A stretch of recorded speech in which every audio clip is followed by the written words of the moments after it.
was your first real bat or like interaction with virality, super virality, this penny, nickels, dime thing?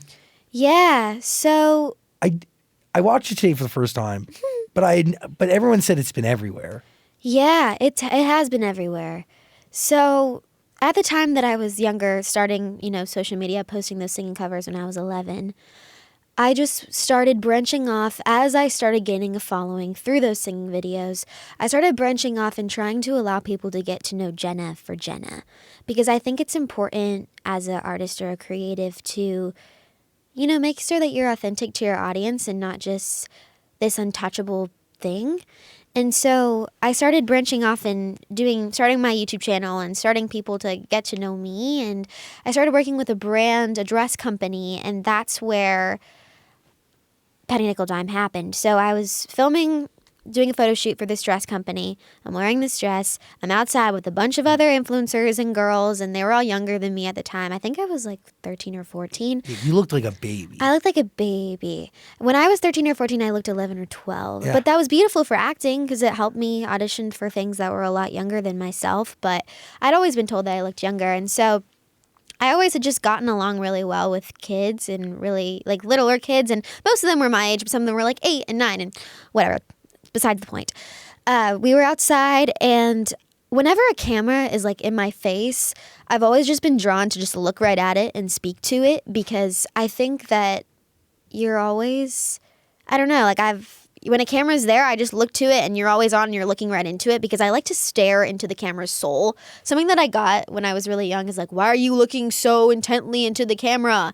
I'm like, well, I want to connect with a person. I want the reaction to be mutual. I'm singing to you, or I'm speaking to you, so I want you to feel like you're listening, and, I'm the eye contact. And so the owner of the dress company pulls out her phone, starts filming me while I was teaching these other girls. There's like a viral thing, boom, snap, clap. Yeah. It's like a handshake type of thing. And I'd heard Penny Nickel Dime. I don't know where I had heard it, but I'd heard it. And me just being the little 13-year-old I'm talking to these other girls. It was getting kind of quiet, and I hate awkward tension or just silence. I'm a talker. I talk as much as I can. And so I was telling the girls, hey, have you guys ever heard of Penny Nickel Dime? And that's when the owner of the dress company pulls out her phone and starts filming me. Doing this to all these other girls, like, hey, Penny Nickel Dime, whatever. And I see her pull out her phone, so what do I naturally do? Look in the camera. Look into the camera and play it to the camera, because that's what I had done ever since I was young. And so pretty much we filmed that video, photo shoot ends, and I get a text from the dress company, and she's like, hey, we would love to post this video and try to do like a Penny Nickel Dime challenge to win a free dress. So, let's try to get people to recreate it. If they recreate it, they'll win a free dress. We'll pick a winner. So I thought, okay, why not? Not caring how I look or whatever. I was like, whatever, sure, let's do it. She posts it, then I repost it, and all of a sudden a meme page picks it up and starts just this meme. People said like vast different things, from, hey, this is how much money I have left in my bank account, or this is, I don't know. There was millions of different things. And that's the internet. Yeah, that's the internet. And I truly had never seen engagement on my account so fast in my life. I never received so much hate and commentary. Still to this day.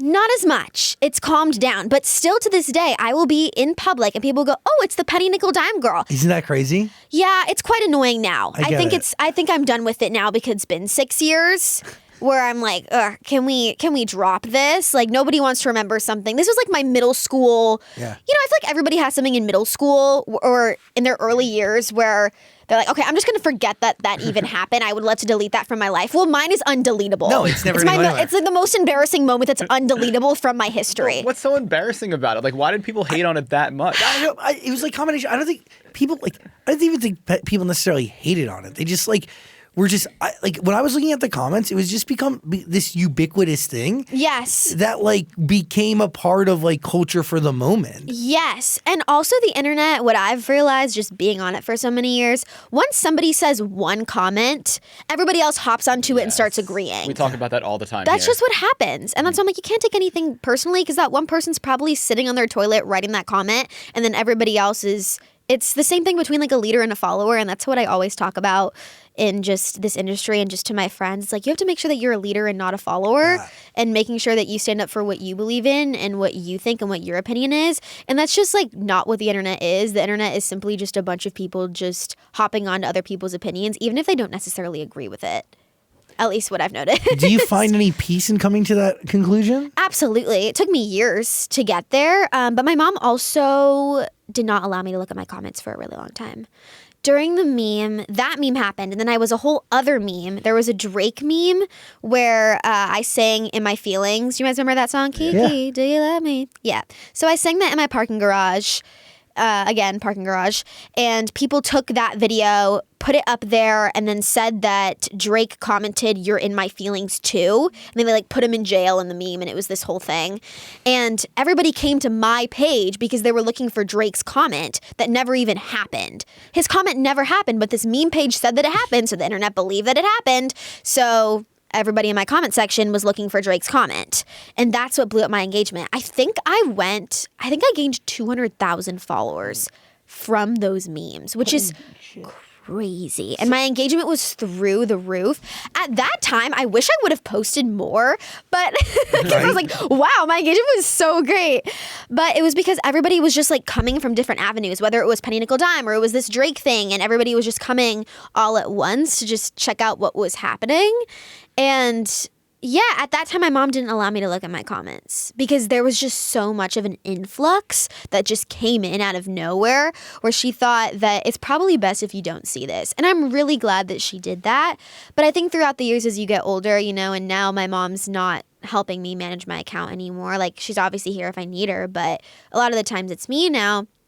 I think that it's just positioned me. I think as humans, we're really related to habits. And so I've tried to make it the best habit to not look at my comments unless people are saying nice things like, yeah, that's great. But I also want to make sure that I'm not letting other people's opinions justify like what I'm doing and what I want to do. Because I think if I would have listened to people years ago, I mean, I even know people that were just friends of ours and friends of our moms that are like, Jenna's never going to make it and all this stuff. And if I would have listened to any of that, I would have never, ever like continued in this industry. Because I think so much of this industry is rejection. Half the parts I've auditioned for. I mean, there's been so many times where I watch a film in the theaters or see a movie and I think, oh, dang, I remember all those lines. That could have been me. And you know what? It wasn't mine. It's not meant to be. And I think the only way that you can stay sane in this industry is just what's meant for you is meant for you.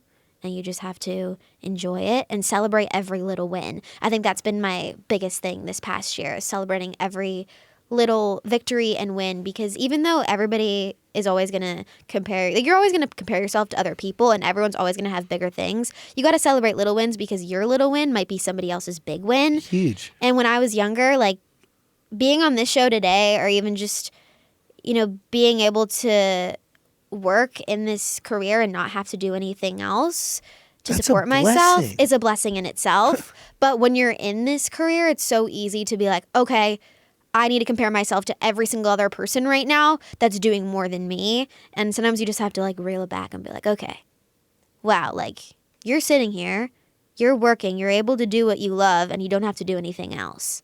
That's really cool.